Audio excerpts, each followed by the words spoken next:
నమస్కారం, welcome to I dream. నేను మీ విజిత. సాధారణంగా మనం ఏ హెల్త్ ఇష్యూ వచ్చినా మానసికంగా కానీ శారీరకంగా కానీ ఒక డైటిస్ట్ని కలవడం అయితే ఏంటి, ఒక సైకాలజిస్ట్ని కలవడం అయితే ఏంటి, ఒక న్యూట్రిస్ట్ దగ్గరికి వెళ్ళడం అయితే ఏంటి, ఇలా రకరకాల డాక్టర్స్ దగ్గరికి మనం వెళ్తూ ఉంటాము, సమస్యకు తగ్గట్టుగా చూస్ చేసుకుంటుంటాం. కానీ న్యూట్రిషనిస్టు, సైకాలజిస్టు ఇద్దరి కాంబినేషన్ ఇదైతే మనం రేర్గానే చూస్తుంటాం. ఆ రేర్ కాంబినేషన్ పర్సన్ ఎవరైతే ఉన్నారో ఇప్పుడు దానికి సంబంధించిన మేడం నాతో పాటు ఉన్నారు. ఆ మేడం ఎవరంటే న్యూట్రిషనిస్ట్ శ్రీదేవి గారు. ఇప్పుడు మేడంతో మాట్లాడి మనం మంచి మంచి విషయాల గురించి తెలుసుకుందాం. నమస్తే మ్యామ్. ఎలా ఉన్నారు అని అడగకూడదు కూడా మేడం. చాలా చక్కగా యాక్టివ్గా మంచిగా కనిపిస్తున్నారు. Thank you. అయినా అడుగుతాను మ్యామ్, ఎలా ఉన్నారు? I'm fine, thank you. Ma'am, కొంచెం ఎల్డిఎల్ ఫ్యాట్ పెరిగింది అనగానే చాలా టెన్షన్ పడిపోతుంటారు. వెంటనే డాక్టర్ని కలవాలి, అమ్మో నాకు ఏమైపోతుందో అని చెప్పి హడావిడి చేస్తుంటారు. నిజంగా దాని గురించి అంత భయపడాలంటారా మ్యామ్? యా, ముందు మనం ఎల్డిఎల్ ఫ్యాట్ గురించి మాట్లాడుకునే దానికంటే ముందు అసలు కొలెస్ట్రాల్ అంటే ఏంటి, ఆ కొలెస్ట్రాల్ పేరు చెప్పగానే చాలామంది భయపడిపోతుంటారు. అదేదో చాలా క్లిష్టమైన లేకపోతే వెరీ బ్యాడ్ మెటీరియల్ అన్నట్టుగా బిహేవ్ చేస్తూ ఉంటారు, అవగాహన లోపం మూలాన. కొలెస్ట్రాల్ అనేది ఇట్స్ అ వ్యాక్సీ సబ్స్టెన్స్, ఒక రకమైన కొవ్వు పదార్థం. ఈ కొలెస్ట్రాల్ అనేది మనకి చాలా ఇంపార్టెంట్ అయిన సబ్స్టెన్స్ అన్నమాట. ఎందుకంటే శరీరంలో ఉత్పన్నమయ్యేటటువంటి విటమిన్స్ కానీ అలాగే మనకి కొన్ని రకాలైన హార్మోన్స్ కానీ కణాల చుట్టూ ఉండేటటువంటి సెల్ మెంబ్రెయిన్స్ కానీ వీటన్నిటి ఉత్పత్తిలో కొలెస్ట్రాల్ది ప్రముఖమైన పాత్ర. అండ్ ఈ కొలెస్ట్రాల్ అవసరంలో 80% కొలెస్ట్రాల్ శరీరం తనకి తాను తయారు చేసుకుంటుంది. 20% మాత్రమే మనకి ఆహారం ద్వారా వస్తుంది. కానీ కొన్ని రాంగ్ ఫుడ్స్ తీసుకున్నప్పుడు ఆ శాతం పెరిగే అవకాశం ఉంటుంది. ఈ కొలెస్ట్రాల్ ఏంటంటే శరీరంలోని అన్ని భాగాలకి ట్రాన్స్పోర్ట్ అవ్వడం చాలా ఇంపార్టెంట్. అలా ట్రాన్స్పోర్ట్ అవ్వడానికి since it is not water soluble, నీళ్ళల్లో కరగదు కాబట్టి బ్లడ్లో వెళ్ళాల్సిన అవసరం ఏర్పడుతుంది. అయితే ఈ బ్లడ్లో ట్రాన్స్ఫర్ చేయడానికి కూడా దానికి ఒక రకమైన ప్రోటీన్ అవసరం. ఆ ప్రోటీన్ని వెహికల్గా తీసుకుని బ్లడ్లో ట్రాన్స్పోర్ట్ అవుతుంది. దాన్ని లైపోప్రోటీన్స్ అంటారు. లైపోప్రోటీన్స్ 2 రకాలుగా ఉంటాయి. ఎల్డిఎల్ ప్రోటీన్ ఒకటి, హెచ్డిఎల్ ప్రోటీన్ ఒకటి. ఎల్డిఎల్ అంటే low density lipoprotein, HDL is high density lipoprotein. మరి ఈ ఎల్డిఎల్ని ఎందుకు మనం బ్యాడ్ కొలెస్ట్రాల్ అనుకుంటాము, ఎందుకు దాని పేరు చెప్పి అది కొద్దిగా ఇంక్రీజ్ అయినప్పుడు ఎందుకు భయపడతాం? కారణం చాలా సింపుల్ అమ్మ. లైపోప్రోటీన్ ఏదైతే ఎల్డిఎల్ లో డెన్సిటీ లైపోప్రోటీన్ ఉంటుందో దీని గుణం ఏంటి అంటే కొన్నిసార్లు ఎక్కువగా రక్తంలో దాని మోతాదు ఎక్కువగా ఉన్నప్పుడు కొన్ని పదార్థాలతో కలిసి అది గుండెలో ఉన్నటువంటి రక్తనాళాల్లో ప్లేక్ ఫార్మేషన్ అవుతుంది. అంటే చిన్న స్కేల్స్ లాగా తయారైపోయి అక్కడ పేరుకుపోతుంది అనమాట. అక్కడ పేరుకోవడం మూలాన అథెరోస్క్లిరోసిస్ అని, కరోనరీ ఆర్టరీ డిజీజ్ అని, స్ట్రోక్ అని ఇలాంటివన్నీ వచ్చేదానికి అవకాశం ఉంటుంది. కాబట్టి ఎల్డిఎల్ అనేది బ్యాడ్ కొలెస్ట్రాల్.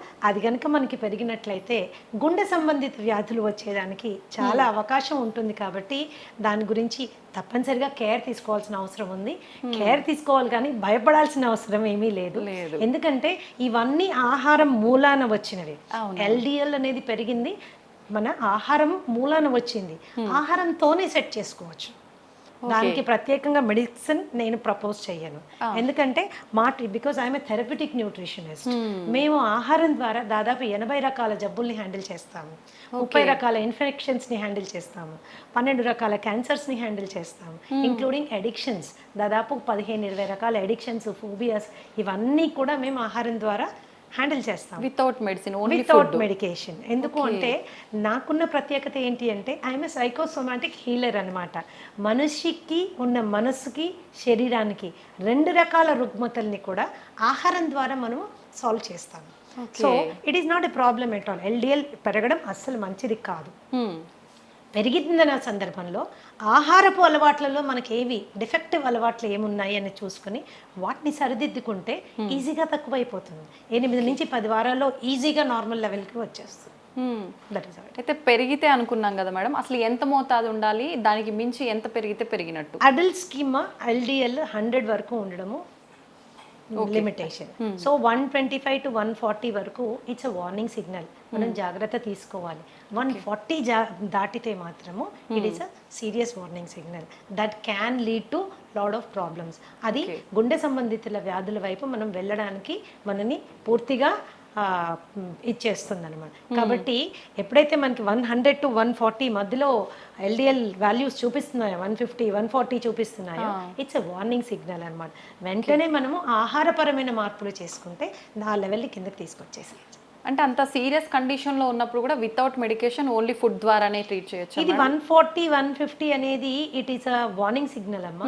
దానికంటే ఎక్కువగా ఉన్నప్పుడు కూడా మనం వెనక్కి తీసుకురావచ్చు. Okay. All kinds of fats can be reduced ఆహారపు అలవాట్లు మార్చడం. ఓకే. అంటే ఇప్పుడు మనం ఇంట్లో ఒక ఫుడ్ ప్రాపర్గా ఏం చేయాలి, ఏం తీసుకుంటే పెరిగింది, అట్లాంటి ఒక జనరల్గా ఫ్యాట్ పెరగడం అనగానే ఆయిల్స్ ఎక్కువగా వాడటం వల్లే ఇట్లాంటి ఒక ఆలోచన ఉంటుంది కదా మేడం. నిజంగా ఆయిల్స్ అయినా ఫుడ్ వల్ల కూడా ఎక్కువగా పెరిగింది? లైక్ దిస్ అమ్మా, మనం తీసుకునే ఆహారంలో చాలా పదార్థాలు తీసుకోకూడనివి ఉన్నాయి, కానీ మనకు అలవాటు అయిపోయింది. అది అలవాటు అయిపోయింది. ఒక్కసారి తింటే ఏమవుతుందిలే అనుకుంటాం, ఇవి ఒక్కసారే అనుకుంటాం. ఆ ఒక్కసారి కాస్త అలవాటు కింద మారిపోతుంది. ఫర్ ఎగ్జాంపుల్ ఎల్డిఎల్ కొలెస్ట్రాల్ మనం కనుక తీసుకుంటే all kinds of you know trans fats అంటాం. అంటే మార్జరీన్ ఎందులో వాడతాము? మన పఫ్ మేకింగ్లో, పిజ్జా మేకింగ్లో, చాలా వాటిలో, నాట్స్ ఇన్ పిజ్జా, చాలా బేకరీ ఐటమ్స్లో మార్జరీన్ వాడతారు. అలాగే Dalda is hydrogenated oil. Dalda కూడా, ఈ డాల్డా ఇలాంటివి ప్లస్ బ్రెడ్ స్ప్రెడ్స్ ఇప్పుడు చాలా వచ్చేస్తున్నాయి. ఈజీగా స్ప్రెడ్ అవుతుంది, ఇది సంతోషపడిపోతాం. అది ఈజీగా ఎల్డిఎల్ పెంచేస్తుంది, ఈజీగా కొలెస్ట్రాల్ పెంచేస్తుంది. సో ఇలాంటి కొవ్వు పదార్థాలు మనకి they will do lot of harm అన్నమాట. అలాగే ఈ ఆల్ కైండ్స్ ఆఫ్ జంక్, మైదాతో తయారు చేసినవి. ఇంకొకటి రిఫైన్డ్ ఆయిల్ మీద కూడా చాలా రీసెర్చ్ జరిగింది. రిఫైన్డ్ ఆయిల్ కూడా గుండె సంబంధిత జబ్బులు రావడానికి, ఎల్డిఎల్ పెరగడానికి కాంట్రిబ్యూట్ చేస్తోంది అని సపోర్ట్ చేయడానికి చాలా రీసెర్చ్ ఉంది. చాలా రీసెర్చ్ ఉంది. ఎప్పటి వరకైతే మనము గానుగు నూనెల మీద మనము వంట చేసుకుంటే అలవాటు ఉండిందో అంతవరకు గుండె సంబంధిత జబ్బుల సంఖ్య ఎస్పెషల్లీ ఇన్ ఇండియా చాలా తక్కువగా ఉండేది. గుండె జబ్బు అంటే అది డబ్బున వాళ్ళ జబ్బు అనేవాళ్ళు, కానీ ఈ రోజు ఏంటంటే ప్రతి ఒక్కరికి వచ్చేసరికి అందుబాటులో ఉండే వస్తువులాగా అయిపోయింది. ఎందుకంటే ఫాల్టీ ఈటింగ్ హ్యాబిట్స్ అనమాట. ఆ హ్యాబిట్స్ మూలాన మనకి వచ్చింది. అలాగే రెడ్ మీట్ బాగా ఎక్కువ తినేవాళ్ళు, మటన్, బీఫ్, పోర్క్ ఇలాంటివి చాలా ఎక్కువగా, అంటే వారంలో ప్రతిరోజు తినేవాళ్ళు, అధిక మోతాదులో తినేవాళ్ళు, వాళ్ళల్లో కూడా మనకి తేడాలు కనిపిస్తాయి. వీటిని తగ్గించుకోవాలంటే పీచు పదార్థం ఎక్కువగా ఉండే ఆహారం తీసుకోవాలి. అంటే fresh fruits, vegetables, nuts, seeds ఇలాంటివి తీసుకుంటే ఏమవుతుందంటే ఎల్డిఎల్ లెవెల్స్ తగ్గుతుంది. మామూలుగా రోజు తీసుకునేటటువంటి రీఫైన్డ్ ఆయిల్ని మార్చి గానుగు నూనెలు మనం తీసుకున్నప్పుడు కూడా ఎల్డిఎల్ లెవెల్స్ ఈజీగా కంట్రోల్లోకి వచ్చేస్తాయి. ఓకే. అంటే డైలీ రొటీన్ అనేది మనం ఒకటి ఫాలో అవ్వాలంటారు మేడం, అంతే కదా? కొలెస్ట్రాల్ డైలీ రొటీన్ అంటే నేనేం చెప్తానంటే డైలీ రొటీన్ కంటే కూడా డైలీ తీసుకునే ఆహార పదార్థాలని మనం ప్రాపర్గా సెలెక్ట్ చేసుకోవడం చాలా ఇంపార్టెంట్. శరీర అవసరాలని దృష్టిలో పెట్టుకొని సెలెక్ట్ చేసుకోవడం చాలా ఇంపార్టెంట్. అంతేగాని టంగ్కి ఎక్కువ ఇంపార్టెన్స్ ఇచ్చి, టేస్ట్కి ఎక్కువ ఇంపార్టెన్స్ ఇచ్చి మనం తీసుకున్నప్పుడు ఏమవుతుంది అంటే అది డెఫినెట్గా it is going to harm us. అలా అని ఎంతసేపు గడ్డి గాదం ఆకులు అలుములు తిని బతికేసేయాలా, ఇంతేనా లైఫ్ అనుకోక్కర్లేదు. టేస్టీగా ఫుడ్ చేసుకుంటూ ఇంట్లో చేసుకుంటూ తినచ్చు. ఎప్పుడైనా ఒకసారి నెలకో 2 నెలలకో మీరు ఒకసారి ఏదైనా తిన్నప్పుడు శరీరం అడ్జస్ట్ చేసుకుంటుంది. It is very smart. Okay, కానీ రోజు దాన్ని అలవాటు చేసుకుంటే మాత్రం చాలా కష్టం. కొన్ని మార్పులు తెచ్చుకోవాలి. ఓకే. అయితే మేడం, చెడు కొలెస్ట్రాల్ పెరగకుండా ఉండాలంటే మనం ఫుడ్ ఇలాంటివి తీసుకోవాలి. HDL బ్యాలెన్స్డ్గా ఉండాలి అని అంటే ప్రత్యేకించి ఏమైనా ఫుడ్స్ మెయింటైన్ చేయాలంటారా డైలీ లైఫ్ స్టైల్లో? ఇప్పుడు HDL అంటే high density lipoprotein. High density lipoprotein good cholesterol అంటారు. ఎందుకు గుడ్ అంటారు అని తెలుసుకోవడం ఫస్ట్ ఇంపార్టెంట్. ఎందుకంటే ఈ కొలెస్ట్రాల్ యొక్క ప్రాముఖ్యత చాలా ఎక్కువగా ఉంది. అది శరీరంలో మొత్తం అన్ని భాగాలకి వెళ్ళడానికి, రక్తం ద్వారా వెళ్ళడానికి ఈ లైపోప్రోటీన్ మనకి పనికొస్తుంది. అయితే అక్కడక్కడ అవసరానికి మించి కొలెస్ట్రాల్ డిపాజిట్ అయినప్పుడు ఈ HDL యొక్క ప్రత్యేకత ఏంటి అంటే శరీరంలో అన్ని భాగాల్లో ఎక్స్ట్రాగా డిపాజిట్ అయిన కొలెస్ట్రాల్ అంతా తీసుకొని వచ్చి లివర్కి తీసుకెళ్ళిపోతుంది. ఎప్పుడైతే లివర్కి తీసుకెళ్తుందో అక్కడ అది డిఫ్యూజ్ చేసి పడేస్తుంది, క్లియర్ చేసి పడేస్తుంది. సో అది గుండెకి వెళ్ళి అక్కడ మళ్ళీ వేరే సబ్స్టెన్స్తో కంబైన్ అయ్యి అక్కడ ప్లాక్ ఫామ్ అవ్వడానికి అవకాశం లేదు. కాబట్టి గుండె భద్రత కోసం ఈ పర్టికులర్ లైపోప్రోటీన్ చాలా బాగా పనిచేస్తుంది, క్లీన్ చేసేస్తుంది అనమాట. గుండె వరకు కొలెస్ట్రాల్ని వెళ్ళనివ్వదు అనమాట. అందుకని it is called good cholesterol. Good cholesterol. So మనం రోజు తీసుకునే ఆహారాల్లో మనకి చక్కటి కొలెస్ట్రాల్ ఇచ్చే ఆహారాలు చాలా ఉన్నాయి. సో వాటిని మనం ఇంక్లూడ్ చేసుకోవడం. See I always profess an inclusive kind of diet. మనం ఏమేమి తినాలి అనే దాని మీద ఎక్కువగా ఫోకస్ చేయాలి. ఏమేమి తినకూడదు అనేది అది సెకండరీ అన్నమాట. ఏవేవి ఇంపార్టెంట్. అలానే హెల్త్ ఈజ్ నాట్ డిస్టేస్ట్ఫుల్ అమ్మా, హెల్త్ ఈజ్ టేస్టీ.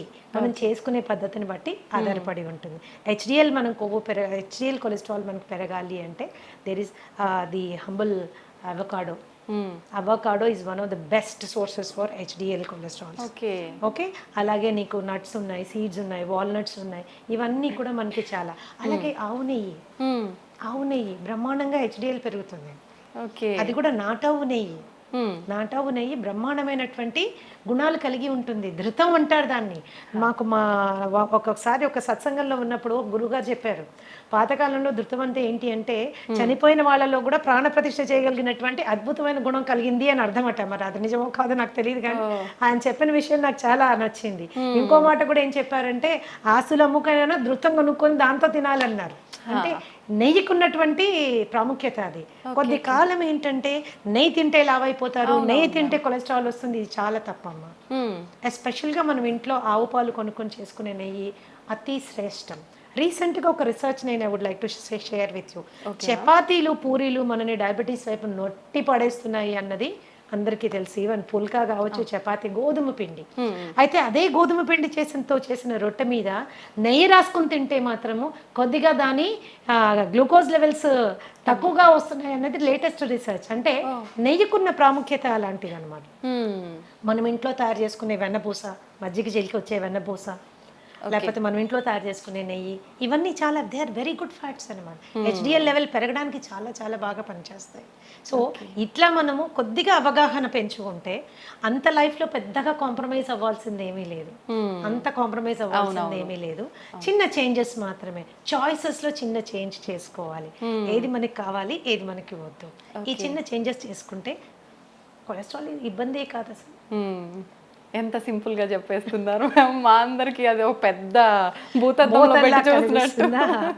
అండ్ యాక్చువల్గా ఏంటంటే ఇంకొక రీసెర్చ్ ఏం చెప్తుందంటే కొద్ది మందిలో ఇన్ సమ్ పీపుల్ ఏమవుతుందంటే కొలెస్ట్రాల్ కి సంబంధించిన మందులు వాడినప్పుడు అది ఏమవుతుందంటే it is leading to increase in blood glucose levels, diabetes పెరిగేదానికి అవకాశం ఉంది అని కొన్ని రీసెర్చ్ చెప్తున్నాయి.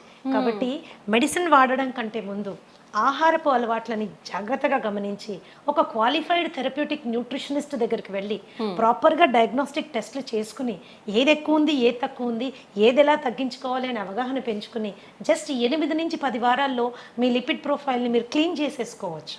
ఒక్కటే సలహా ఏంటి అంటే కేవలం ఏదో యూట్యూబ్లో వీడియో చూసో లేకపోతే ఫేస్బుక్లో పోస్ట్ చూసో స్వంత వైద్యం చేసుకుంటే మాత్రము it is going to be little difficult. ఏదైనా సైంటిఫిక్ గా హ్యాండిల్ చేయాలి.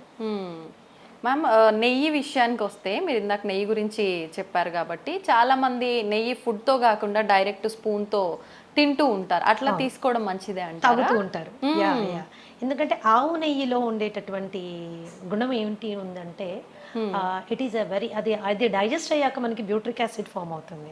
అందరికీ తెలుసుకోవాల్సిన విషయం ఏంటంటే మన మొత్తం మాయల పకీరు ప్రాణం చిలకలో ఉన్నట్టు మనిషి యొక్క ఆరోగ్య రహస్యం అంటే మానసిక ఆరోగ్యం కానీ శారీరక ఆరోగ్యం కానీ మన పొట్టలో పేగుల్లో ఉందన్నమాట. ఈ పేగుల్ని గట్ అంటారు. ఈ గట్లో 4300 రకాలైనటువంటి సూక్ష్మక్రిములు ఉన్నాయి. దీంట్లో మంచివి ఉన్నాయి, చెడ్డవి ఉన్నాయి. మంచివి ఎప్పుడు కూడా అధిక సంఖ్యలో ఉండడం మన ఆరోగ్యానికి చిహ్నం అన్నమాట. మంచివి పెంచడానికి అవసరమైనటువంటి తైలం నెయ్యి. సో నెయ్యి మీరు కూరల్లో వేసుకొని చేసుకోవచ్చు, అన్నంలో మొదటి ముద్దలో వేసుకొని తినచ్చు, గోరువెచ్చని నీళ్ళల్లో కలుపుకొని తాగొచ్చు, ఏదన్నా చేయొచ్చు. ఈ అన్ని రూపాల్లో మీరు తీసుకునే నెయ్యి మీ గట్ హెల్త్కి చాలా ఉపయోగపడుతుంది. ఆ నెయ్యి మరి ఎలాంటి నెయ్యి తీసుకోవాలి, that is an important question. Okay, నాటావు నెయ్యి అతి శ్రేష్టం. దాన్నే A2 ఘీ అంటారు. ఓకే, సో మనం ఇంట్లో చేసుకుని చాలామంది A2 పాలు కొనుక్కుంటున్నారు, ఆవు పాలు కొనుక్కుంటున్నారు. మీరు తోడు పెట్టి మీరు తీసి మిగడ్లోంచి చేసే వెన్న నెయ్యి యూ కెన్ యూజ్ ఇట్, అది చాలా శ్రేష్టం అనమాట. ఓకే మ్యామ్, కొలెస్ట్రాల్ విషయానికి వస్తే లివర్కి కొలెస్ట్రాల్ వచ్చింది అని చెప్పి చాలామంది టెన్షన్ పడుతూ ఉంటారు కదా, దానికి ఎటువంటి ఆహార పదార్థాలు తీసుకుంటే? లివర్కి కొలెస్ట్రాల్ కాదమ్మా, it is actually called fatty liver. Fatty liver. Fatty liver రెండు రకాలుగా ఉంటుంది, alcoholic fatty liver and non alcoholic fatty liver. Okay. ఇప్పుడు నాలాంటి దాని దగ్గరికి ఎవరైనా ఫ్యాటీ లివర్ ఆల్కహాలిక్ వచ్చారనుకోండి, actually as a therapist I'm happy. ఎందుకంటే కొట్టి ఆల్కహాల్ బంద్ చేపిచ్చేస్తే ఫ్యాటీ లివర్ చాలా వరకు కంట్రోల్లో వచ్చేస్తుంది అనమాట. అది కేవలము ఆల్కహాల్ ప్రేరితంగా అక్కడ ఫ్యాట్ డిపాజిట్ అవుతుంది అనమాట. But non alcoholic fatty liver disease is very dangerous. ఇది రాముడు బుద్ధిమంతుడు అంటాడు కదా, స్మోక్ చేయడు, బయటకు వెళ్ళి ఏమి తినడు, ఇష్టం వచ్చినట్టు బిహేవ్ చేయడు, అలాంటి వాళ్ళకి వచ్చేటటువంటి ఫ్యాటీ లివర్ కండిషన్ ని non alcoholic fatty liver condition అంటారు. దానికి మనము చాలా ఆహారపరమైన జాగ్రత్తలు తీసుకోవాలి. మరి ముఖ్యంగా కార్బోహైడ్రేట్ విపరీతంగా తినడం తగ్గించేసుకోవాలి. అలాగే ట్రాన్స్ ఫ్యాట్స్ మనం తీసుకోవడం తగ్గించుకోవాలి. అలాగే ఎల్డిఎల్ లెవెల్ కంట్రోల్లో ఉండేటట్టుగా మనం చూసుకోవాలి. ఈ ఫ్యాటీ లివర్ వచ్చిన వాళ్ళలో చాలా మందికి fatty liver is sometimes considered as a predisposing character for diabetes. అంటే షుగర్ రావడానికి ముందు చాలా మందికి ఫ్యాటీ లివర్ వచ్చేస్తుంది. దాన్ని చాలా తేలికగా తీసుకుంటారు. ఏం లేదండి, కాస్త ఎక్సర్సైజ్ చేయండి, కాస్త ఇలా ఉండండి, కాస్త అలా ఉండండి అని. That is not the way. You have to take it serious. ఎందుకంటే ఈ ఫ్యాటీ లివర్ స్టేజ్ 1 నుంచి స్టేజ్ 2, స్టేజ్ 2 నుంచి స్టేజ్ 3, అక్కడి నుంచి ఫైబ్రోసిస్, సిరోసిస్, క్యాన్సర్ వరకు వెళ్ళే అవకాశం ఉంటుంది. కాబట్టి దాన్ని ఈజీ తీసుకోవడానికి వీల్లేదు. So basic foods for example కీరా జ్యూస్ బ్రహ్మాండంగా పనిచేస్తుంది ఫ్యాట్లో లివర్ తీసేయడానికి. నిమ్మరసము, ఓకే, ద హంబుల్ నిమ్మరసం, కాస్టే లేదు దాన్ని. So health is actually very economic, inexpensive అనమాట. చిన్న అవగాహన మనం తెలుసుకుంటే we will able to do it అనమాట. అండ్ ఫ్యాటీ లివర్ ఉంది అని మనకి ఎప్పుడు డౌట్ వస్తుందంటే, కొద్దిగా కుడివైపు బొజ్జ అంటే చేతులు కాళ్ళు సన్నగానే ఉన్నాయి, పొట్ట మాత్రమే ముందుకు వస్తుంది. ఎస్పెషల్లీ కుడివైపు మనం చేయి వేసుకుని అంటే కొద్దిగా గట్టిగా కూడా తగులుతోంది అంటే వెంటనే వెళ్ళి ఒకసారి ఫ్యాటీ లివర్ చెక్ చేసుకోవడం చాలా చాలా ఇంపార్టెంట్. డయాబెటీస్ వచ్చింది అనుకుంటే కూడా డయాబెటీస్ డిటెక్ట్ అయిన తర్వాత కంపల్సరీ ఫ్యాటీ లివర్ వెళ్ళి చెక్ చేసుకోవడం చాలా ఇంపార్టెంట్. ఏ స్టేజ్లో ఉంది, దట్ ఈస్ ఇంపార్టెంట్. దాన్ని కూడా తగ్గించుకుంటూ వెళ్ళాలి మనం, దట్ ఈస్ ఇంపార్టెంట్. ఇది కూడా మోతాదు ఏమైనా ఉంటుందా మ్యామ్, పర్సంటేజ్ ఫ్యాటీ లివర్? అట్లా కాదంటే మీరు అల్ట్రాసౌండ్ అబ్డామెన్కి వెళ్ళినప్పుడు వాళ్ళు చెక్ చేసి మీకు గ్రేడ్ చెప్పేస్తారు. ఓకే. ఆ రిపోర్ట్ బట్టి మనకి స్టేజ్ 1లో ఉన్నారా, స్టేజ్ 2లో ఉన్నారా, స్టేజ్ 3లో ఉన్నారా తెలిసిపోతుంది. Okay okay ma'am, dairy products విషయానికి వస్తే ఏవి తీసుకోవాలి, ఏవి తీసుకోకూడదు? నిజంగా కొంతమంది చెప్తుంటారు డైరీ ప్రొడక్ట్స్ స్కిప్ చేయడమే మంచిది, ఇప్పుడు అన్నిట్లో హార్మోన్కి సంబంధించిన ఇంజెక్షన్లు ఇలాంటివన్నీ వస్తున్నాయి కాబట్టి అని. నిజంగా ఏవి తీసుకుంటే బాగుంటుంది మ్యామ్? నేను గతంలో కూడా చాలాసార్లు చెప్పానమ్మా. చాలా మంది వాదనకి కూడా దిగుతారు. మన తాతలు, తండ్రులు, ముత్తాతలు అందరూ పాలు తాగారు, ఇప్పుడు మీరెందుకు చెప్తున్నారు పాలు తాగకూడదని? పాలు డెఫినెట్ గా ఇట్స్ ఏ హోల్సమ్ ఫుడ్. మరి పిల్లలకి ప్రోటీన్ ఎలా వస్తుంది, పిల్లలకి మనకి కాల్షియం ఎలా వస్తుంది, ఇవి రెండు మనకు కావాలంటే పాలు తాగాలి కదా. మన చిన్నప్పటి నుంచి తాగాం కదా, ఇప్పుడు మీరు కొత్తగా ఇలాంటి వింత విషయాలు చెప్తున్నారు ఏంటి అని. సో తప్పులు మీరు చెప్పింది కూడా కరెక్టే. ఎప్పుడో మన తాతల తండ్రులంతా పాలు తాగారు, కానీ అప్పుడు ఆవులు వేరు, అప్పుడు పాలు వేరు. ఇప్పుడు ఆవులు వేరు, ఇప్పుడు పాలు వేరు. ఓకే. సో ఇప్పుడు చాలా సందర్భాల్లో మనం ప్యాకెట్ పాలు తెచ్చుకుంటే అవి అసలు పాలో కాదో మనకు తెలియదు. పాలల్లో నీళ్లు కలిపారనుకోండి, that is a healthy thing. అంటే ఓన్లీ నీళ్లు ఉన్నాయని సంతోషపడచ్చు మనం, కానీ నీళ్లు కాకుండా ఇంకెన్నెన్నో కలిపేస్తే అవి విషమై మనని ఎన్నో విధాలుగా మనని ఇబ్బంది పెడుతున్నాయి. మిల్క్ మీరు తీసుకున్నట్లయితే దాని ప్రోటీన్ కంటెంట్ కానీ, దాని కాల్షియం కంటెంట్ కానీ, నాన్ మిల్క్ సోర్సెస్ చాలా ఉన్నాయి. మీ మునగాకు తీసుకోండి, ఓకే, ఫర్ ఎగ్జాంపుల్ టేక్ మునగాకు. నువ్వులు తీసుకోండి, దానిలో ఉన్న కాల్షియం కానీ, దానిలో ఉన్న ప్రోటీన్ కానీ. మునగాకు పచ్చిదానికంటే కూడా ఎండు పౌడర్ ఏదైతే ఉంటుందో, మునగాకు పౌడర్ ఏదైతే ఉంటుందో బ్రహ్మాండంగా కాల్షియం లెవెల్స్ అనమాట. ఓకే. ఎన్నో రెట్లు పాల కంటే ఎక్కువగా ఉంటుందని. ఒక స్పూన్ రోజు తీసుకుంటే సరిపోతుంది. ఎలా తీసుకోవచ్చు మేడం? కాంబినేషన్ మజ్జిగలో కలిపి తీసుకోవచ్చు, నీళ్ళలో కలిపి తీసుకోవచ్చు. దాన్ని పొడి కింద తయారు చేసుకుని కాస్త వెల్లుల్లిపాయలు, జీలకర్ర, ఎండుమిరపకాయలు వేసి దాన్ని పొడి కింద చేసుకొని అంత నెయ్యి వేసుకొని మొదట ముద్ద గట్టిగా కలుపుకొని తినచ్చు. టేస్టీ ఉంటుంది, హెల్త్కి హెల్త్ వస్తుంది. ఓకే. అయితే ఈ మిల్క్ ఇప్పుడు ఏం చేస్తుంది, మిల్క్లో ఒక ప్రోటీన్ ఉంటుంది కేసిన్ అని. ఈ కేసిన్ చాలా మందికి ఎలర్జిక్ కండిషన్స్ ప్రొడ్యూస్ చేస్తుంది. చాలా మందికి కడుపులో అది డైజెస్ట్ అవ్వక గ్యాస్ కానీ లేకపోతే ఇండైజెషన్ కానీ అలాగే బెల్చింగ్ అండ్ బ్లోటింగ్ అంటారు, పొట్ట ఉబ్బినట్టు అవ్వడం కానీ త్రేన్పులు రావడం కానీ ఇవన్నీ జరుగుతాయి. ఎందుకు, కేసిన్ వాళ్ళకి డైజెస్ట్ అవ్వదు కాబట్టి, కేసిన్ డైజెస్ట్ అవ్వదు కాబట్టి. సో అలాంటి సందర్భాల్లో పాల అవసరం ఏంటి అసలు? అవును. ఒక స్టేజ్ దాటింది, టాడ్లర్ అంటాం, అంటే కాలు మీద నడవడానికి అలవాటు పడిన బిడ్డకి పాలు సంపూర్ణ ఆహారం కాదు. ఓకే. ఓకే. అది అసంపూర్ణమైనటువంటి ఆహారం. పాలు ఎడిక్టివ్ ఇన్ నేచర్. మీరు బాగా తాగుతుంటే అది తాగాలనిపిస్తుంది, తాగకపోతే ఏదో వెలితిగా కూడా అనిపిస్తుంది. దానికంటే ఆరోగ్యకరమైన ఫుడ్ మనకు ఉన్నప్పుడు, దానికంటే మనకి బలవర్ధకమైన ఆహారం మనకి అవైలబుల్గా ఉన్నప్పుడు మనం దానికి ఆప్ట్ చేసుకోవచ్చు కదా. ఈ రోజు ఆవుల్లో పాలు పెరగడం కోసము విపరీతంగా ఇంజెక్షన్స్ వేస్తున్నారు, విపరీతంగా యాంటీబయాటిక్ యూజ్ జరుగుతూ ఉంది. Grass fed cow and grain fried cow అని 2 రకాల కౌస్ మనం చూసుకుంటే, పచ్చిగడ్డి తిని ఆ పచ్చిగడ్డి పెంచడానికి కూడా ఏమాత్రం ఎరువులు వాడకుండా, పెస్టిసైడ్స్ వాడకుండా ఆర్గానిక్గా పెంచిన పాలు ఉంటాయి కదా, అవి అతి శ్రేష్టం. చాలా అరుదుగా లభిస్తున్నాయి, చాలా అరుదుగా, పచ్చిగడ్డే దొరకడం లేదు. గ్రెయిన్ ఫెడ్ మీరు తీసుకున్నారనుకోండి, వాటికి గ్రెయిన్స్ పెడతారు, యూనో ఎన్నెన్నో రకాలైన గ్రెయిన్స్ పెడతారు. ఎస్పెషల్లీ ఈ మధ్య కాలంలో అయితే కార్న్ పెట్టేస్తున్నారు, స్వీట్ కార్న్ పెడుతున్నారు. సో ఇవి ఏంటి అంటే పాల క్వాంటిటీ పెంచడానికి. చాలా మంది ఆ ఆవులకి పెట్టే దీంట్లో నూనెలు కలుపుతారు, ఎందుకంటే పాలల్లో వాళ్ళకి ఆయిల్ శాతము, ఫ్యాట్ శాతం ఎక్కువ రావాలని. మరి ఇలాంటి పాలు మనం తాగినప్పుడు అది మనకి it is going to harm us. అయితే ఇంట్లో మనం ఒక పాల ప్యాకెట్ తెప్పించుకున్నప్పుడు అది ఆవు పాల, గేదె పాల, ఆవులో గ్రాస్ తినిన ఆవా లేకపోతే గ్రెయిన్ తినిన ఆవా, యాంటీబయాటిక్ వేసుకుందా వేసుకోలేదా మనకి ఎలా తెలుస్తుంది?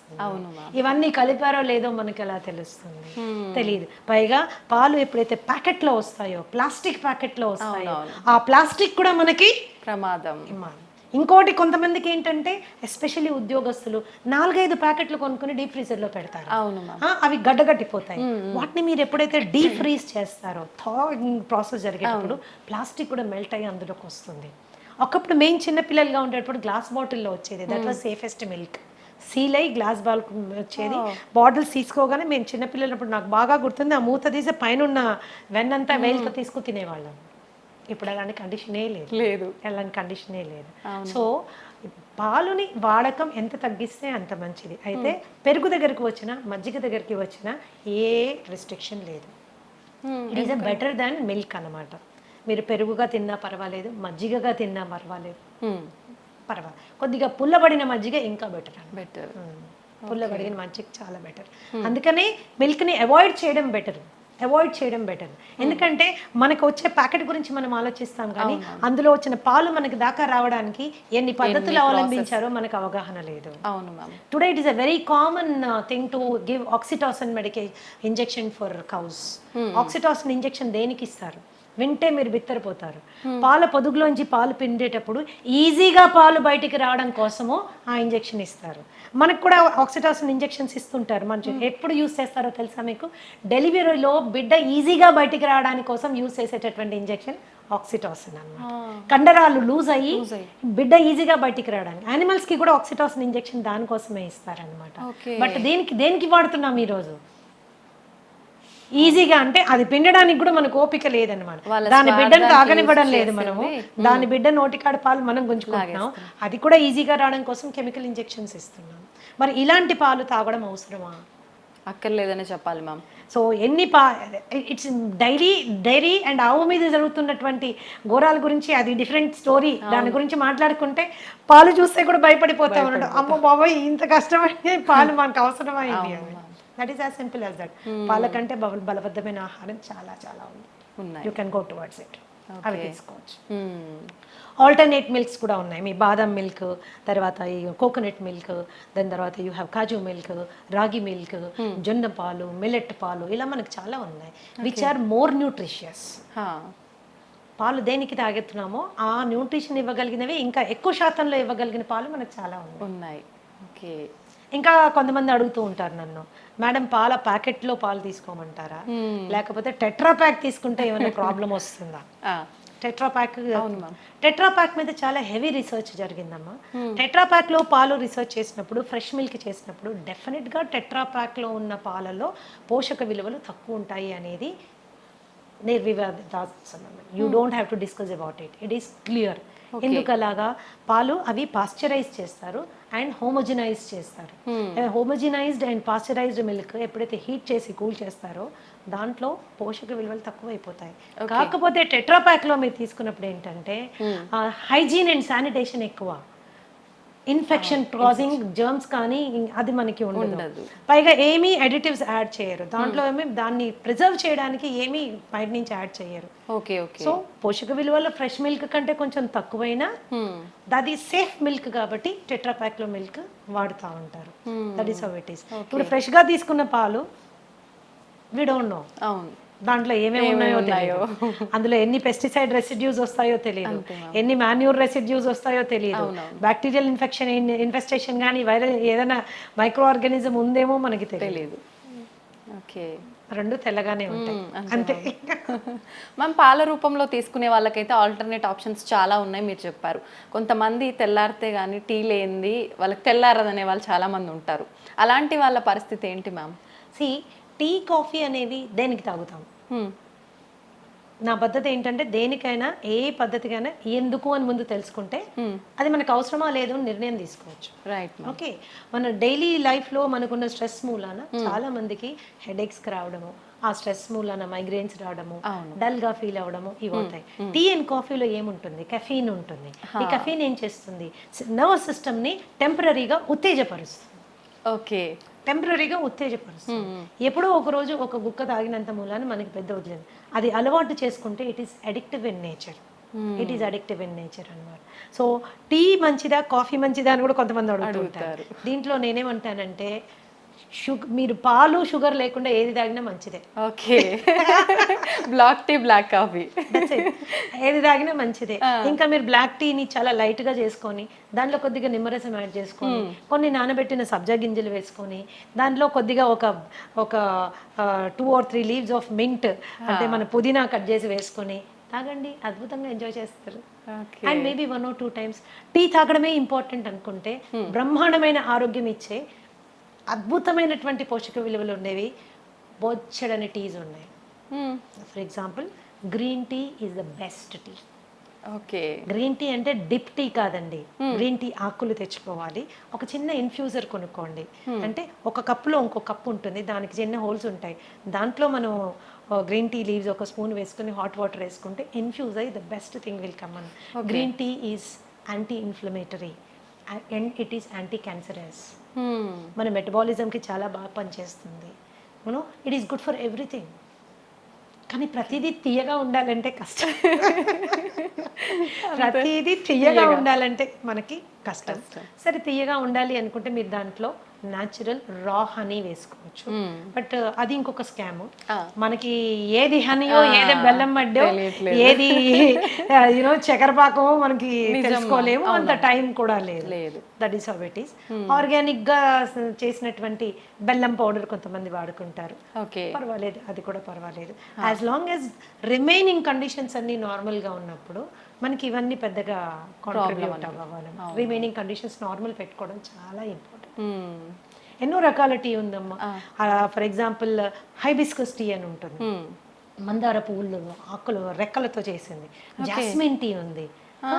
There are so many teas. మేమైతే మా ట్రీట్మెంట్ ప్రొసీజర్స్లో దాదాపుగా నేను 25 రకాల టీలు వాడతాను. ఓకే. ఇవి మంచి ఆరోగ్యం వైపు నా క్లయింట్స్ అందరినీ తీసుకెళ్ళడానికి చాలా ఉపయోగపడుతుంది. మచ్చా టీ అని ఉంటుంది. ఫైబ్రాయిడ్స్ ఉన్నవాళ్ళు, యూటరైన్ ప్రాబ్లమ్స్ ఉన్నవాళ్ళు, మెన్స్ట్రల్ సైకిల్ రెగ్యులర్గా లేని వాళ్ళు ఇలాంటి టీ తీసుకోవచ్చు. సాంఫ్ టీ అని ఇస్తాము. డైజెషన్ సరిగ్గా లేని వాళ్ళు, అరుగుదల చాలా తక్కువగా ఉన్నవాళ్ళు, తినగానే వాళ్ళకి విపరీతమైన ప్రాబ్లం ఉన్నవాళ్ళు, కాన్స్టిపేషన్ ఉన్నవాళ్ళు, వీళ్ళందరికీ సాంఫ్ టీ ఇస్తాము. లైక్ ఆస్తమా, బ్రీదింగ్ ప్రాబ్లమ్స్ ఉన్నాయి అండ్ డైజెషన్ ఇష్యూస్ ఉన్నాయి, ఇలాంటి వాళ్ళకి జింజర్ టీ ఇస్తాము. అలాగే ఆకుల టీ తీసుకున్నారంటే అది పెద్ద టాపిక్ అన్న. దాదాపుగా 100 రకాల టీస్ గురించి మనం మాట్లాడుకోవచ్చు. అవి మనకి ఎంత చీపు, ఎంత హెల్త్ ఇస్తాయి అన్న దాని మీద క్లియర్గా డిస్కస్ చేసుకోవచ్చు అనమాట. So general coffee and tea కంటే కూడా మీరు ఇలాంటి కైండ్ ఆఫ్ వాటిని అలవాటు చేసుకుంటే అదేదో వెచ్చగా తాగాలి అనే ఒక కోరిక తీరుతుంది, హెల్త్ కూడా ఎఫెక్ట్ అవ్వదు. 1-2 సార్లు టీ తాగితే ప్రాణ నష్టం ఏమీ లేదమ్మా, అదే పనిగా తాగితేనే. తాగటం వల్ల ఓకే.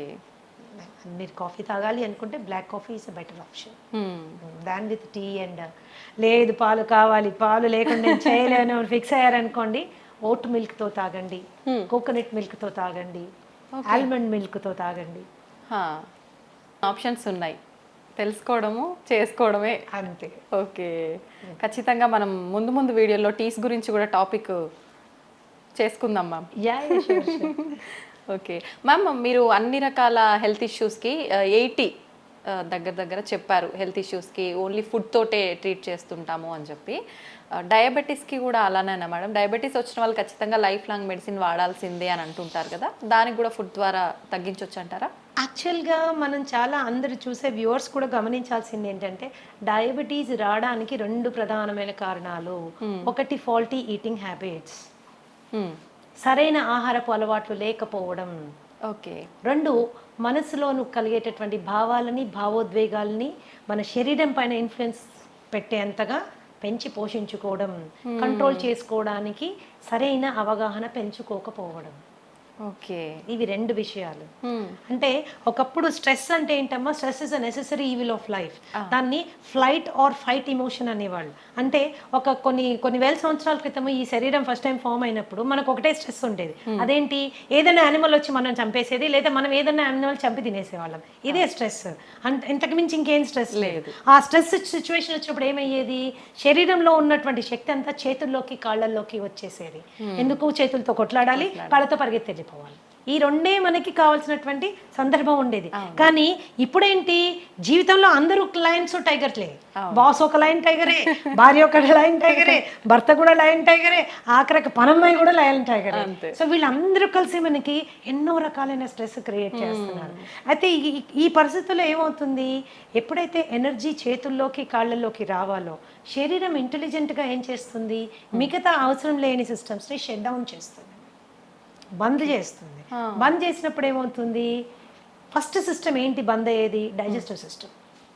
అందుకనే స్ట్రెస్ఫుల్గా ఉన్నప్పుడు తిన్నది అరగదు, తిన్నది అరగదు, ఒక రకంగా మనకి డిఫరెంట్ గా ఉంటుంది. ఓకే, ఎందుకు అది క్లోజ్ అయిపోయింది. తర్వాత అది రిలాక్స్ అయిపోయి మళ్ళీ స్టార్ట్ అయినప్పుడు ఏంటి, మళ్ళీ అంటే డైజెషన్ ప్రాసెస్ కొద్దిగా ఆగి జరుగుతుంది అనమాట. It is not giving us proper ఇది. అండ్ ఇంకొకటి, డయాబెటీస్కి వచ్చేసరికి చాలా మంది ఓన్లీ 3 రకాల టెస్టులు చేసుకొని ఆ డయాబెటీస్ని హ్యాండిల్ చేయాలనుకుంటారు. అంటే for example fasting sugars, post lunch sugars, ఇప్పుడు HbA1c, ఈ 3 మాత్రమే చేసుకుని వాళ్ళు డయాబెటీస్ని కంట్రోల్ చేసుకోవడానికి రకరకాల మందులు తీసుకుని ముందుకు వెళ్తూ ఉంటారు. నేనేమంటానంటే, ఏ జబ్బు మనకి వచ్చినా రూట్ కాజ్ తెలుసుకోవడం చాలా ఇంపార్టెంట్. నాకు డయాబెటీస్ ఎందుకు వచ్చింది, వై. సో మా దగ్గర మేము ట్రీట్మెంట్ చేసేటప్పుడు కూడా ఖచ్చితంగా రూట్ కాజ్ అనాలిసిస్ అని 13 రకాల బ్లడ్ టెస్ట్లు చేయిస్తాం, to understand the inside of a person, లోపల ఏం జరుగుతోంది. చాలా మటుకు మనకి అవుట్వర్డ్గా మనకి సిమ్టమ్స్ తెలియవు. అవును ma'am, we don't feel it, వెళ్ళి చెక్ చేసుకుంటే కానీ మనకి తెలియదు. That is how it is. And ఈ డయాబెటీస్ వచ్చిన వాళ్ళు టైప్ 2 డయాబెటీసా, టైప్ 1 డయాబెటీసా, బేసిక్ వాళ్ళు తెలుసుకోవాల్సి ఉంటుంది మనకి. ఒకవేళ టైప్ 2 డయాబెటీస్ మనం మాట్లాడుకుంటే సి పెప్టైడ్ అని ఒక టెస్ట్ ఉంటుంది. సీరం ఫాస్టింగ్ సి పెప్టైడ్ అంటే ఏం భోజనం చేయకుండా సి పెప్టైడ్ టెస్ట్ చేసుకుని ఆ సి పెప్టైడ్ వాల్యూ మనకి ప్యాంక్రియాస్ ఎంత పనిచేస్తుంది, ప్యాంక్రియాస్ పని చేయకపోవడం మూలానే డయాబెటీస్ వస్తుంది. కాబట్టి ప్యాంక్రియాస్ పనితీరు ఏ విధంగా ఉంది, ఎంత ఇన్సులిన్ ప్రొడ్యూస్ చేయగలుగుతుంది అనేది ఎస్టిమేట్ చేయడము very very very very important. అది ఎప్పుడైతే మనం ఎస్టిమేట్ చేసుకుంటామో, ప్యాంక్రియాస్ ప్రొడక్షన్ బాగానే ఉంది అనుకుంటే 100% మనకి డయాబెటీస్ రివర్సిబుల్ అవుతుంది. If you're C-peptide value is 1 and more, ఏంటి fasting C-peptide value 1 and more ఉంటే కనుక 100% మనం ఆ డయాబెటీస్ని రివర్స్ చేసుకోగలము. కానీ 1 కంటే కిందకి వెళ్ళిపోతున్నప్పుడు, 5.5 కంటే కిందకి వెళ్ళిపోతున్నప్పుడు it is going towards type 1 diabetes అన్నమాట. ఈ టెస్ట్ చేయకుండా, ఈ నిర్ధారణ కాకుండా దాన్ని హ్యాండిల్ చేయడం అనేది నా ప్రకారము I feel it's a defective way of looking at it. Okay. Okay. And మనం అనుకుంటాం వైట్ రైస్ తినడం మూలాన, ఇంకోటి తినడం మూలాన, షుగర్ తినడం మూలాన. చాలామంది నా క్లయింట్స్ వచ్చి చెప్తాను, నేను షుగరే తినట్లేదు మేడం, ఎప్పుడో మానేసాను, నోరు కట్టేసుకున్నాను, అయినా షుగర్ పెరిగిపోతుంది అని. సో మీరు ఏం తిన్నా అది షుగర్ కింద మారుతుంది, ఓకే. ఏం తిన్నా అది షుగర్ కింద మారుతుంది. అంటే మరి అన్ని తినడం మానేసేమా? చాలా మంది ఈ షుగర్ పేషెంట్స్ వీక్ అయిపోతారు, ఎందుకంటే భయపడిపోతారు. అమ్మో ఇది తిరిగితే షుగర్ పెరుగుతుంది, అది తింటే షుగర్ పెరుగుతుంది, అది తినకూడదు, ఇది తినకూడదు, అది మానేయండి, ఇది మానేయండి. అది కాదు, ఫస్ట్ లోపల ఏం లోపాలు ఉన్నాయో తెలుసుకోవాలి. ఓకే. లోపల ఏం లోపాలు ఉన్నాయో తెలుసుకోవాలి. వైటమిన్ డి లెవెల్స్ ఎన్ని ఉన్నాయో మనకు తెలియాలి. And there is direct and indirect relationship between vitamin D levels and diabetes. అది మనం ఖచ్చితంగా తెలుసుకోవాలి. B12 ఎంత ఉంది, దానికి దీనికి కనెక్షన్ ఏంటి? Yeah, vitamin C, okay. దాని పరిస్థితి ఏంటి, దానికి డయాబెటీస్కి కనెక్షన్ ఏంటి? Lots of research is available. ఎంతసేపటికి మనము షుగర్ లెవెల్ తగ్గించడం మీదనే ఫోకస్ చేయడం బదులుగా శరీరానికి కావాల్సిన శక్తిని, దానికి కావాల్సిన విటమిన్స్ని, దానికి కావాల్సిన మినరల్స్ని, దానికి కావాల్సిన ప్రతి పోరాడే వెపన్ని మనం ఇచ్చాము అనుకోమా, అది డయాబెటీస్ని తన్ని బయటికి తరిమేస్తుంది. ఇట్స్ వెరీ సింపుల్ అన్నమాట. కాబట్టి it is a life style disorder. అది లైఫ్ స్టైల్ అంటేనే మనం పద్ధతులు సరైన నిద్ర లేదు, సరైన ఆహారం లేదు, తీసుకునే ఆహారం టైం ప్రకారం తీసుకోము, అవును, అండ్ విపరీతమైన స్ట్రెస్. ఈ స్ట్రెస్ని మేనేజ్ చేసుకునే దానికి కూడా మనము ఎటువంటి జాగ్రత్త తీసుకోము. అందుకే మా దగ్గరికి వచ్చినప్పుడు మేము ఏం చేస్తామంటే డయాబెటీస్ని మేము వెనక్కి తీసుకెళ్లే టైంలో, because I'm a psychosomatic healer, ఖచ్చితంగా మానసిక ఒత్తిడిని తగ్గించేటటువంటి ఆహారము, శారీరకమైనటువంటి అవసరాలు అంటే దాని vitamins and mineral balances support చేసేటటువంటివి పెట్టుకుంటూ వెళ్తాం. కాబట్టి ఓకే, ధనాధన్ షుగర్ లెవెల్స్ పడడం స్టార్ట్ అవుతాయండి. ఒకసారి షుగర్ లెవెల్స్ పడడం స్టార్ట్ అయితే మెడికేషన్ డోసేజ్ నెమ్మదిగా తగ్గించుకుంటూ వెళ్తాను. ఒకసారి అలా తగ్గించుకుంటూ వెళ్ళి 1 fine day ఆ మెడిసిన్ ఎత్తిపడేస్తాను. ఓకే, ఈ స్టేజ్ని రెమిషన్ స్టేజ్ అంటారు. Remission is purely temporary stage of health.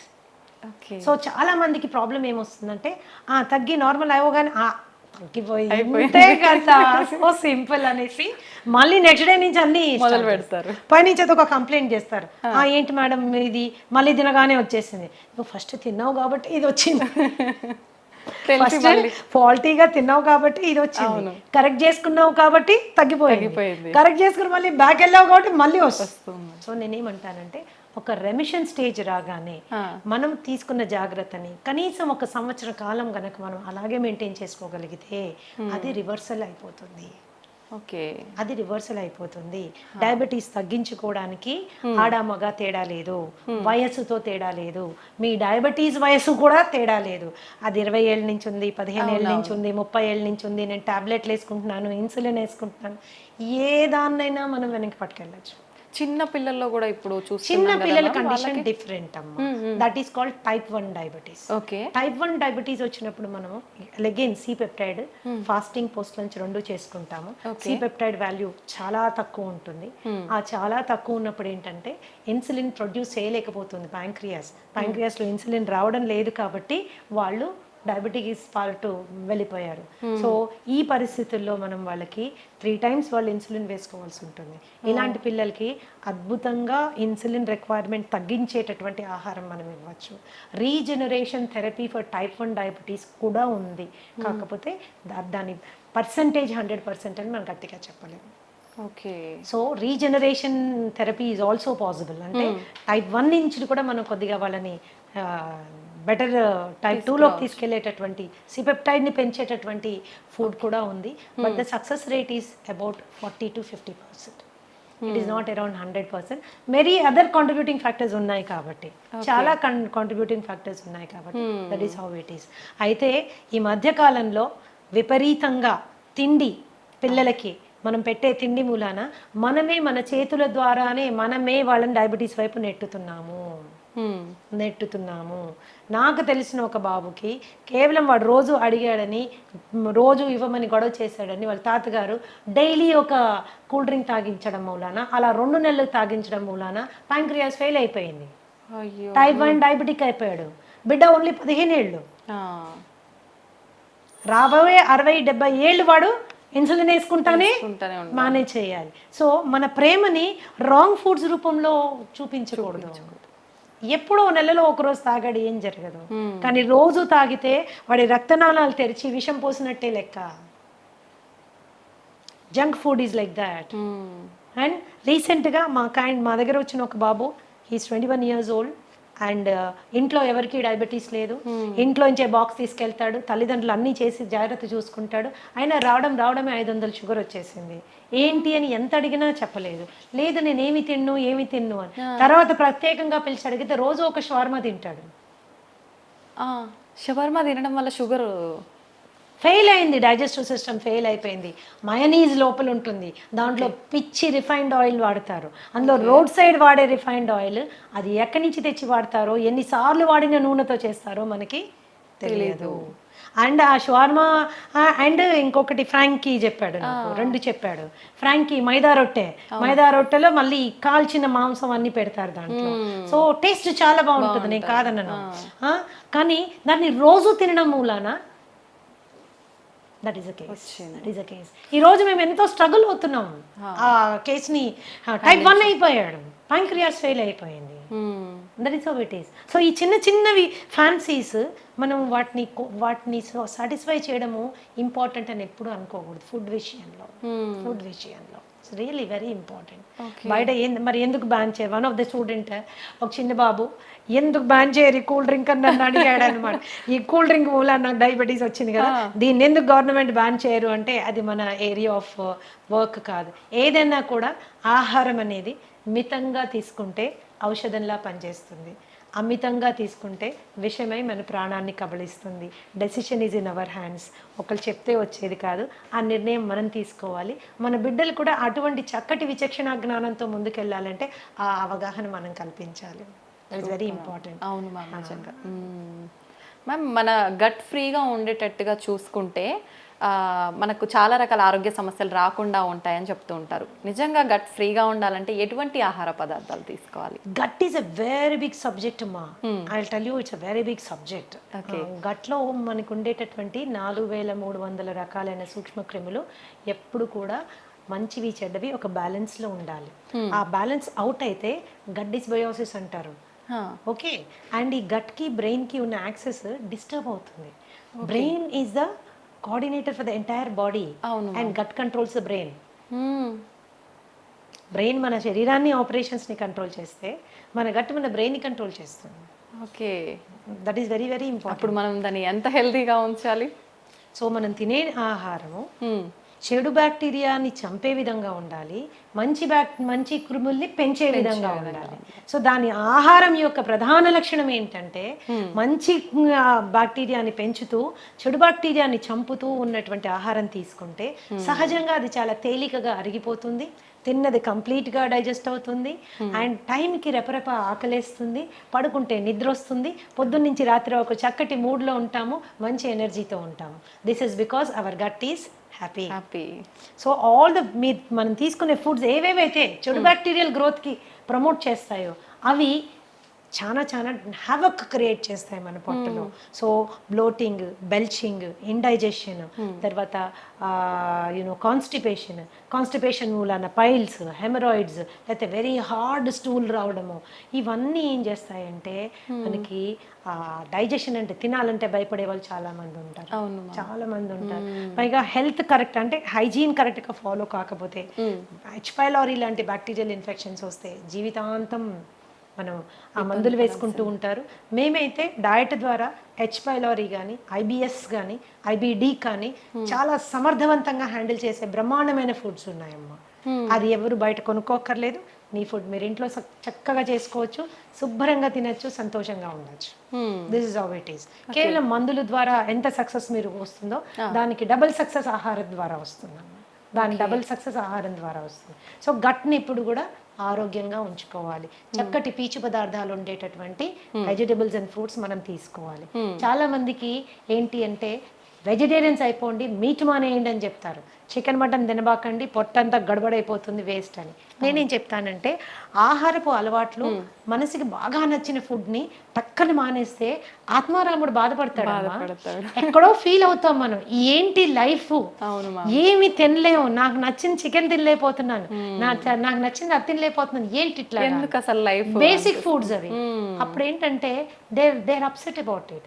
When they are upset nothing can be set. When you're upset nothing can be set అని, అంత డిస్టర్బ్డ్గానే ఉంటుంది. సో చికెన్ మటన్ లాంటివి తినేటప్పుడు కూడా దాని కాంబినేషన్స్ మంచి ఫైబర్ ఫుడ్తో కాంబినేషన్ చేసుకుని మీరు తిన్నప్పుడు ఎటువంటి ఇబ్బంది రాదు, ఈజీగా డైజెస్ట్ అవుతుందని. So easy digestion is very important. Easy digestion అంటే ఓన్లీ పెరగన్నం కాదండి, you can eat everything in life. So మంచి వెజిటబుల్స్, ఎగ్స్, పెరుగు, తర్వాత you can have all these things అనమాట.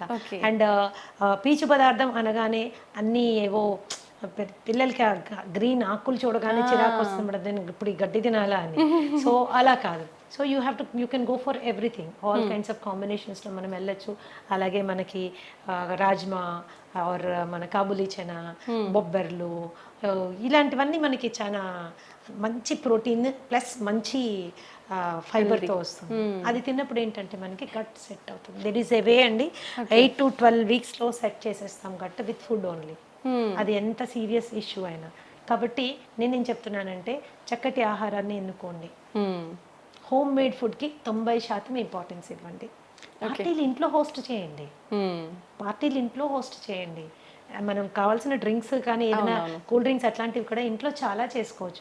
డెజర్ట్స్ అంటారా, బ్రహ్మాండమైన స్వీట్లు హెల్దీగా చేసుకోవచ్చు. ఓకే, బ్రహ్మాండంగా. జీవితంలో ఏది వదులుకోవాల్సిన అవసరం లేదు.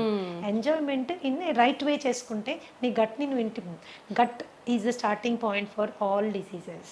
దాదాపుగా 200 రకాలైనటువంటి జబ్బులు ఇక్కడి నుంచి స్టార్ట్ అవుతాయి. సో దీన్ని జాగ్రత్త పెట్టుకోవడం మనకి చాలా ఇంపార్టెంట్. ఏం ఫుడ్స్ ఉన్నాయి, ఎలా తినాలి, that is how it is. ఎప్పుడన్నా ఒకరోజు అంటే మేడం మమ్మల్ని హోటల్కే వెళ్ళొద్దంటారా, నేను ఒక్కసారి కూడా బిర్యానీ తినద్దా, ఇంకా నేను ఎందుకు అందులో హైదరాబాద్లో ఉండి నన్ను బిర్యానీ తినద్దంటారా అంటే, ఓఎస్ తినండి తప్పకుండా, ఎందుకు మానేస్తారు, అలా మానేయమని చెప్పట్లేదు. కానీ దానికి మీ పొట్టని మిమ్మల్ని ప్రిపేర్ చేసుకోండి. Go to A place where biryani is done with ghee and not with Dalda. ఇంట్లో మీ ఆవిడకి బిర్యానీ చేయడం నేర్పించండి, కానీ ఇంట్లో చేస్తే మనకు నచ్చదు కదా. సో మీరు అలా తిన్నప్పుడు ముందు రోజు వెనక రోజు కూడా there are certain things you have to follow so that you can balance your. ఇందాక చెప్పాను, ఇప్పుడు చెప్తాను, మళ్ళీ కూడా చెప్తానమ్మా, ఎప్పుడో 2-3 నెలలకు ఒకసారి చేసింది మనకి అది బాడీ ఎఫెక్ట్ అవ్వదు. కానీ డైలీ అదే పనిగా యంగ్స్టర్స్, నాకు తెలుసు చాలా మంది ఐటీ ఎంప్లాయీస్ వస్తారు నా దగ్గరికి, ఏంటమ్మా ఎవరు వంట చేస్తారంటే స్విగ్గీ పేరు, జొమాటో పేరు చెప్తాను. So everyday it is and online food.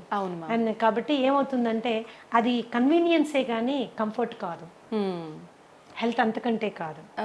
Very definitely expensive. కాబట్టి కొద్దిగా వంట చేసుకోవడం అనేది ఇప్పుడు అవుట్ ఆఫ్ ఫ్యాషన్ అయిపోయింది మా, ఆ ఫ్యాషన్ మళ్ళీ మనం క్రియేట్ చేయాలి. దట్ ఈస్ రియల్లీ ఇంపార్టెంట్ అన్నమాట. ఎందుకంటే వంట అనేది కేవలం హెల్త్ ఒక్కటే ఇవ్వదు, మనుషుల మధ్యలో అనుబంధాలు, బంధాలు, ప్రేమలు అన్నీ పెరుగుతాయి. ఈ రోజు కూడా నీకు మీ అమ్మ చేసే ఆ పలానా వంట అని ఎందుకు గుర్తుంటుంది అంటే ఇంగ్రీడియంట్స్ అన్ని సేమే, ఆమె ప్రేమ అందులో ఉంటుంది. అంత ప్రేమగా చేసి నీకు నోట్లో పెడుతుంది, నువ్వు వెళ్ళినప్పుడు నీకు అది కావాలని అడుగుతుంది. అవన్నీ బంధాలు పెంచుతాయి. స్విగ్గీ జొమాటోలో తెప్పించి పెడితే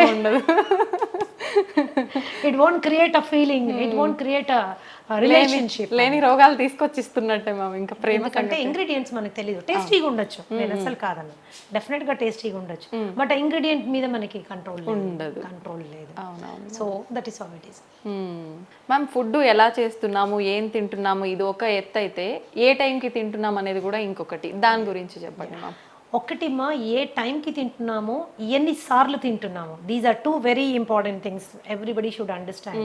సో రీసెర్చ్ ఈరోజు there is loads of research ఏం చెప్తుంది అంటే snacking is the worst habit. పొద్దున్న బ్రేక్ఫాస్ట్ తిన్నాము, మధ్యాహ్నం లంచ్ తిన్నాము, రాత్రికి డిన్నర్ తిన్నాము, ఇది ఎప్పుడు మనకి ట్రబుల్ క్రియేట్ చేయదు. ఓకే. పొద్దున బ్రేక్ఫాస్ట్ తిన్నాము, మధ్యలో టీ అండ్ స్నాక్స్ తిన్నాము, మధ్యాహ్నం మళ్ళీ లంచ్ తిన్నాము, 4 గంటలకు సమోసా తిన్నాము, 5 గంటలకు కాఫీ తాగాము, 6 గంటలకు టీ తాగాము, 7 గంటలకు 7:30కి వెళ్ళి మళ్ళీ డిన్నర్ తిన్నాము, రాత్రి 12ంటికి పడుకునేటప్పుడు స్విగ్గీలో ఏదో ఒకటి తెప్పించుకుని తిన్నాము. This is going to cost trouble. This leads to obesity. Okay. Extra calories మూలన వెయిట్ పుట్ ఆన్ అవ్వడం స్టార్ట్ అవుతుంది. వెయిట్ ఒకసారి పుట్ ఆన్ అయ్యారంటే ఒబెసిటీ అనేది ఏంటంటే ప్రపంచంలో అన్ని కండిషన్స్ కంటే అతి దారుణమైన పరిస్థితి. కొన్ని millions of people are dying because of obesity, అధిక బరువు మూలాన. Okay, so this is very important. ఏ రోజైనా ఇప్పుడు మీరు ఆ మధ్యలో తినే స్నాక్స్ని కట్ చేయండి, న్యాచురల్గా స్లిమ్గా అవ్వడం స్టార్ట్ అవుతారు, ఫేస్ కాంతివంతంగా అవుతుంది. Snacks will do a lot of. ఒకవేళ స్నాక్ తినవలసిన అవసరం వస్తే హెల్తీ ఆప్షన్ చెక్ చేసుకోండి, హెల్తీ ఆప్షన్ తీసుకోండి. ఎప్పుడైతే మీరు బాగా డీప్ ఫ్రైడ్ మైదాతో చేసినటువంటి సమోసాస్, కచోరీస్ ఇలాంటివి తిన్నారనుకోండి, తిన్న 10 నిమిషాల లోపల సివియర్ డిహైడ్రేషన్ అవుతుంది. ఓకే. దాహం వేస్తుంది. ఆ దాహం వేయగానే మనం ఏం చేస్తాం? కూల్ డ్రింక్ తాగుతాం. ఈ కూల్ డ్రింక్ తాగితే ఏమవుతుంది? బొచ్చడంత sugar will go into your bloodstream. There is a spurt, sudden గా రేజ్ అవుతుంది, అవసరం లేని క్యాలరీస్. ఆ టైంకి మీరు టెంపరీగా ఎగ్జైటెడ్గా ఉంటారు. తర్వాత ఏమవుతుంది? 15 నిమిషాల లోపల ఈ రైజ్ అయింది టక్కని పడిపోతుంది. It causes irritation, anxiety and depression. Okay. It is a cycle అన్నమాట. ఇది మన ఆలోచన విధానాన్ని, ఆహారపు అలవాట్లని, శరీర ఆరోగ్యాన్ని మొత్తంగా డిస్టర్బ్ చేసి పడేస్తున్నాను. సో ఆ టైంలో మీరు ఏదైనా హెల్దీ తీసుకోండి, ఫ్రూట్ తినడం అలవాటు చేసుకోండి. ఆకలి వేస్తుంది కదా, ఒక అరటిపండు తినండి, ఒక యాపిల్ తినండి, దాంతోపాటు సీడ్స్ నట్స్ ఒక డబ్బాలో వేసుకొని పెట్టుకోండి, ఒక గ్రీన్ టీ పెట్టుకోండి, ఒక 3-4 స్పూన్లు నట్లు సీడ్లు తిని చక్కగా ఒక గ్రీన్ టీ తాగండి. కడుపులో ఫిల్లింగ్గా ఉంటుంది, హ్యాపీగా ఉంటుంది, హెల్దీ కూడా. అలాగే there are so many fillers. ఇప్పుడు మీ ఫూల్ మఖానా కానీ, మురమురాలు కానీ, అట్టుకులు కానీ, వీటితో ఎన్నో రకాలైనటువంటి హెల్దీ గ్యాసెస్ రాకుండా ఉండేటటువంటి చేసుకోవచ్చు. మరీ ఆకలి వేస్తుంది అనుకున్నప్పుడు తినచ్చు, అట్లాంటి నో ప్రాబ్లమ్ అబౌట్ ఇట్. కానీ ఆ టెంపరీగా రోడ్ మీద దొరికే బజ్జీలు, పునుగులు అండ్ యూనో సమోసాలు, వాడెవర్ అన్నీ దొరుకుతాయి, అది మాత్రము స్కిప్ చేయాలి. చాలా ఘోరం అది. With due respect to all those people, అది మనకి పడినప్పుడు దాన్ని వదిలేసుకోవడం ఉత్తమమైన విషయం ఇంకొకటి లేదు. And night 7:30 to 8 o'clock is the best time to have your dinner. ఎప్పుడు గుర్తుంచుకోండి, పడుకునే టైంకి, భోజనం చేసిన టైంకి మధ్యలో 3 గంటల వ్యవధి ఉండాలి. మీరు 7 గంటలకల్లా తిన్నారనుకోండి, 10కి పడుకోవచ్చు. ఓకే. 8కి తిన్నారనుకోండి, ఆఫీషియల్గా మీరు 11కి పడుకోవాలి. అవును. 9కి తిన్నారనుకోండి, 12 ఏమవుతుంది? డైజెషన్ మొత్తం డిస్టర్బ్ అవుతుంది, యువర్ స్లీప్ సైకిల్ డిస్టర్బ్ అవుతుంది. ఇలా జరగడానికి వీల్లేదు. You have to remember that. And quantity ఎంత ఏంటి అనేది కూడా మనకి ఎంత అవసరం. ఒకటే రకమైన ఫుడ్ తినే అలవాటు చాలా మందికి ఉంటుంది. కూర నచ్చితే స్టార్టింగ్ నుంచి ఎండింగ్ వరకు అదే కూర, ఇంకొకటి ఏదో నచ్చితే అటు నుంచి అదే కూర. సో ఒక బ్యాలెన్స్డ్ డైట్ ప్లేట్ అనేది మనము మెయింటైన్ చేసుకోవాలి, అన్నీ ఉండేటట్టు చూసుకోవాలి, ఆల్ కైండ్స్ ఆఫ్ థింగ్స్. ఇప్పుడు టైం మనకి లేదు, అన్నిటికీ మన బాస్ కోసం టైం ఉంది, ఉద్యోగం కోసం టైం ఉంది, టార్గెట్స్ కోసం టైం ఉంది, కానీ మన కోసం మనకి టైం లేదు. సో ఈ థాట్ ప్రాసెస్లో కూడా కొద్దిగా మనం మార్పు తెచ్చుకోవాలి. యంగ్స్టర్స్ మరి ముఖ్యంగా ఏంటంటే మంచి తెలివితేటలతో ముందుకెళ్తున్నారు, పెద్ద పెద్ద ఉద్యోగాలు చేస్తున్నారు, లక్షల్లో సంపాదిస్తున్నారు, కానీ వాళ్ళ శరీరం గురించి వాళ్ళు పట్టించుకోవడానికి వాళ్ళకి టైం ఉండడం లేదు. దాన్ని ఎలా అయినా అకామిడేట్ చేసుకోవాలి. బ్రేక్ఫాస్ట్ కూడా సాధ్యమైనంత త్వరగా, మీల్కి మధ్యలో 3 గంటల గ్యాప్ ఉండాలి. 3 గంటల టైంలో మీరు కావాలంటే మంచినీళ్ళు తాగొచ్చు, సింపుల్. కావాలంటే మంచినీళ్ళు తాగొచ్చు. మరి ఏదైనా వర్క్ ప్రెషర్ మూలన కొద్దిగా తలనొప్పి వస్తుంది అన్నప్పుడు గ్రీన్ టీ తాగొచ్చు, జింజర్ టీ తాగొచ్చు, ఒక గ్లాస్ మజ్జిగ తాగొచ్చు, ఒక గ్లాస్ కొబ్బరి నీళ్ళు తాగొచ్చు. Okay, these are the best alternatives. ఆ స్నాకింగ్ మానేసేయాలి. ఎస్పెషల్లీ డయాబెటీస్ ఉన్న వాళ్ళైతే మీరు స్నాకింగ్ మానేసిన వెంటనే మీకు కనీసం ఒక 10-20 యూనిట్లు షుగర్ తగ్గుతుంది అనమాట. Okay, that's how it is. These are the important factors you have to remember. ఎప్పుడు బ్రేక్ఫాస్ట్ చక్కగా హెవీగా తీసుకోండి, దానికంటే కొద్దిగా తక్కువగా లంచ్, లైట్గా డిన్నర్. ఓకే. లైట్గా dinner so that you don't store all that on to yourself. And తినగానే పడుకోవడము, తినగానే అరగంటలోనే నడిచేస్తుంటారు, అలా చేయకండి ప్లీజ్. 1.5 hour గ్యాప్ వచ్చాక కానీ మీరు నడవడానికి వీల్లేదు. Oh that is how it is. So ఇవి బేసిక్ మీల్ పీరియడ్స్ మీరు అండ్ మీకు నచ్చిన విధంగా మీరు తీసుకోవచ్చు. ఒక జనరల్ హెల్త్ ఫార్ములా చెప్తాను, ఒక general health formula which is good for everybody. So మనము ఇండియన్స్ ఏంటంటే especially south Indians starch oriented అంటే కార్బ్ ఓరియంటెడ్ డయట్లో మనం ఉంటాము. ఇప్పుడు మనకు అంతా రిఫైన్డ్ అండ్ పాలిష్డ్ ఫుడ్ కాబట్టి అది చాలా వరకు not doing lot of harm కాబట్టి ఒక చిన్న రేషియోలో మనం ఆహారం తయారు చేసుకోవచ్చు. ఏంటది? 20% ఫుడ్ కార్బోహైడ్రేట్.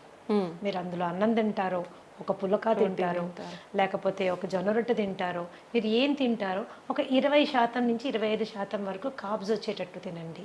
అలాగే 30 నుంచి 35% వరకు please go for protein. Okay. గుడ్లు, పన్నీరు, తోఫు, చికెన్, తర్వాత మటన్ కూడా తీసుకోవచ్చు. మనం అంటే ఎవ్రీడే కాదు, జనరల్గా చెప్తున్నాను. అన్నీ ఇలా మీరు తీసుకోవచ్చు. అండ్ అట్లీస్ట్ 40% ఎనర్జీ కొవ్వులోంచి వచ్చేటట్టుగా మీరు డైట్ని మోడిఫై చేసుకుంటే, నెయ్యిలోంచి, కోకోనట్ ఆయిల్లోంచి, అవకాడోస్లోంచి, ఎస్ మనం తీసుకునే నట్స్ అండ్ సీడ్స్లోంచి మనకి ఎనర్జీ వచ్చేటట్టు పెట్టుకుంటే ఏమవుతుంది? It will balance your metabolism అనమాట. And especially lifestyle disorders like you know BP కానీ, షుగర్ కానీ, ఇలాంటివి, థైరాయిడ్ కానీ, ఇలాంటివి రాకుండా మనము సేఫ్ గార్డ్ చేసుకోవచ్చు. ఎప్పుడు కూడా 0 కార్బోహైడ్రేట్ డైట్ ఎవరు తినకూడదు. ఓకే. ఎందుకంటే నర్వస్ సిస్టమ్కి కావాల్సిన ఎనర్జీ అంతా కార్బోహైడ్రేట్. ఓకే, నర్వస్ సిస్టమ్ కావాల్సినంత ఎనర్జీ కార్బోహైడ్రేట్. మీరు అసలు కార్బోహైడ్రేటే లేదనుకోండి, దెబ్బతింటుంది. That's going to cause lot of harm అన్నమాట. 0 కార్బోహైడ్రేట్ డైట్ ఎప్పుడు తీసుకోవద్దు. చాలా మంది చేసేస్తుంటారు, డైట్ అనగానే అన్ని మానేస్తారు, ఉట్టి వెజిటబుల్స్ మాత్రమే. అందులో కూడా కొద్దిగా కార్బోహైడ్రేట్ ఉంటుంది, కానీ మనకు కావాల్సింది సరిపోదు అది. ఓకే. ఓకే. మేము క్యాన్సర్ పేషెంట్స్కి కూడా 10-15% కార్బోహైడ్రేట్ పెడతాం నేను. ఓకే. బికాస్ నర్వస్ సిస్టమ్ మనము మేనేజ్ చేయాలి, బ్లాక్అవుట్ అయిపోతాం లేకపోతే. ఓకే. ప్రోటీన్ కూడా విపరీతం ప్రోటీన్ తీసుకోకండి. 1/2 కిలో చికెను, 1/2 కిలో మటను, లేకపోతే ఒక డజన్ గుడ్లు, కొన్ని డైట్స్ నేను విన్నాను. ఇవేమవుతుందంటే మనకుండే కిడ్నీ ఎంత ఇంత, దాని మీద ఎంత లోడ్ వేసింది కిడ్నీ. ప్రోటీన్ ఫిల్ట్రేషన్ ఎక్కడ జరుగుతుంది? కిడ్నీలో జరుగుతుంది. Load వేయబాకండి.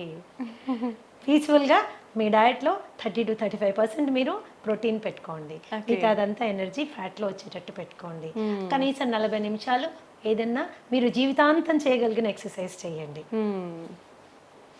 Any exercise which you can do always. అలాంటి ఎక్సర్సైజ్ చేయండి. సాధ్యమైనంత వరకు ప్రశాంతంగా ఉండే ప్రయత్నం చేయండి.